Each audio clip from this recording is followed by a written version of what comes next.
तो hello guys, जैसा कि रिंग्स ऑफ पावर का फर्स्ट सीजन खत्म हो चुका है, लेकिन अभी भी कुछ क्वेश्चंस के आंसर नहीं मिल पाए, जैसा कि इस्तार क्या है, राउन कैसी जगह है और इसकी क्या इम्पोर्टेंस है। सो लास्ट एपिसोड में हम देखते हैं कि सौरन के चले चपाटे जो कि उसे ढूंढ रहे हैं गैंडाल्फ को ही सौरन समझ लेते हैं, पर उनके एंड टाइम में हम उनको कहता हुआ सुनते हैं कि ये तो इस्तार है। तो लेटर ऑन स्ट्रेंजर नोरी को समझाते हुए इस्तार का मतलब द वाइज या विजर्ड बताता है। तो इस्तारी ऐसी स्पिरिट्स हैं जो कि सौरन के खिलाफ मिडिल अर्थ की एड के लिए भेजे गए, बट कुछ रूल्स हैं कि वो क्या कर सकते हैं और क्या नहीं कर सकते। सो वो सौरन को डायरेक्ट चैलेंज नहीं कर सकते, ना ही मिडिल अर्थ पर रूल कर सकते हैं, बल्कि वो जस्ट दूसरी रेसिस की सौरन को हराने में हेल्प कर सकते हैं। सो टोटल 5 इस्तारी मिडिल अर्थ की तरफ भेजे गए, जिनमें सबसे पहला सौरोमान था। जब तक उसने विजिट्स को धोखा नहीं दिया और मिडिल अर्थ पर डार्क लॉर्ड के साथ नहीं मिल गया,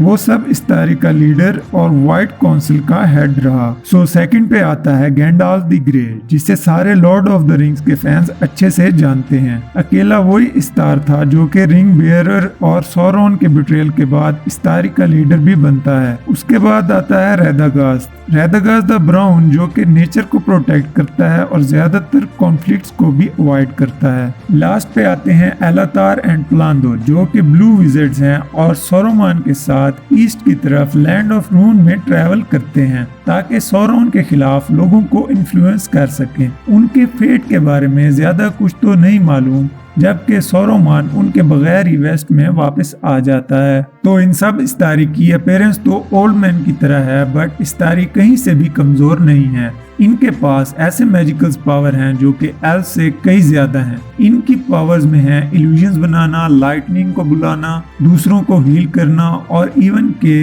ये दूसरे प्राणियों के माइंड्स भी कंट्रोल कर सकते हैं। मैजिक यूज करने के लिए इनको अपनी छड़ी की तो जरूरत नहीं, बट उसके बगैर उनकी पावर्स थोड़ी कम जरूर हो जाती हैं। इन सारी पावर्स के साथ इस्तारी को इनकरेज किया गया कि इन पावर्स को जस्ट क्राइसिस में ही यूज करना है और बाकी चैलेंजेस को जस्ट अपने विजडम से ही ओवरकम करना है। एक इस्तारी को मारा भी जा सकता है, पर जस्ट वेलार ही उनको दोबारा जिंदा कर सकता है। ये क्लियर नहीं कि इस्तारी मिडिल अर्थ पर कब आए। अनफिनिश्ड टेल्स में टॉकिन लिखता है कि थर्ड एज तक इस्तारी मिडिल अर्थ पर नहीं आए, बट फिर द पीपल्स ऑफ मिडिल अर्थ में वो अपना माइंड चेंज कर लेता है कि वन रिंग की फोर्जिंग के बाद सेकंड एज में ब्लू विजर्ड्स अपना मिशन स्टार्ट कर लेते हैं। जिस तरह फिनाले में स्ट्रेंजर को रिवील किया गया, तो ऐसा लगता है कि ये ओरिजिन स्टोरी से ही बोरो किया गया है, पर अभी ये कंफर्म नहीं कि स्ट्रेंजर कौन सा इस्तार है। इसकी यूनिक पावर्स और मिट्योर में आना इसके गैंडाल्फ होने की तरफ इशारा करता है, क्योंकि गैंडाल्फ के लिए ऐसी ड्रामेटिक एंट्रेंस कोई नई बात नहीं। और सीजन 2 में ये देखना भी काफी इंटरेस्टिंग होगा कि नोरी और वो रून में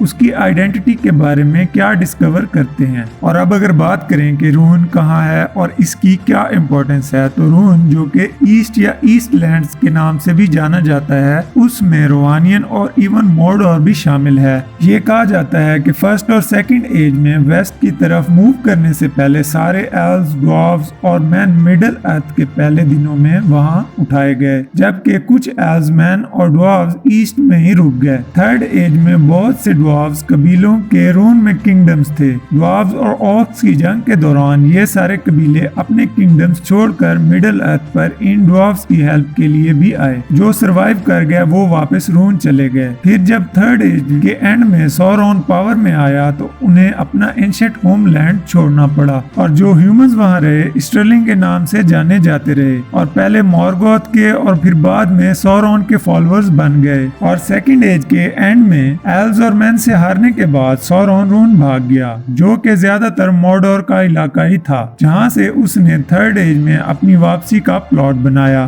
थर्ड एज में 3 विजर्ड्स भी सौरन के पीछे गए, जिस पर हम पहले ही बात कर चुके हैं। तो टॉकिन इससे ज्यादा रून की बैक स्टोरी या हिस्ट्री प्रोवाइड नहीं करता। सो ये प्रिडिक्ट करना थोड़ा मुश्किल है कि स्ट्रेंजर और नूरी अपनी जर्नी में क्या डिस्कवर करें, बट यही थोड़ा मटेरियल रिंग्स ऑफ पावर की स्टोरी को अपने तरीके से चलाने का ओपन हैंड भी देता है। सो इस वीडियो में बस इतना ही। वीडियो को लाइक, शेयर और चैनल को सब्सक्राइब करना मत भूलें। मिलते हैं मेरी नेक्स्ट वीडियो में। Till then be slicker, stay alive.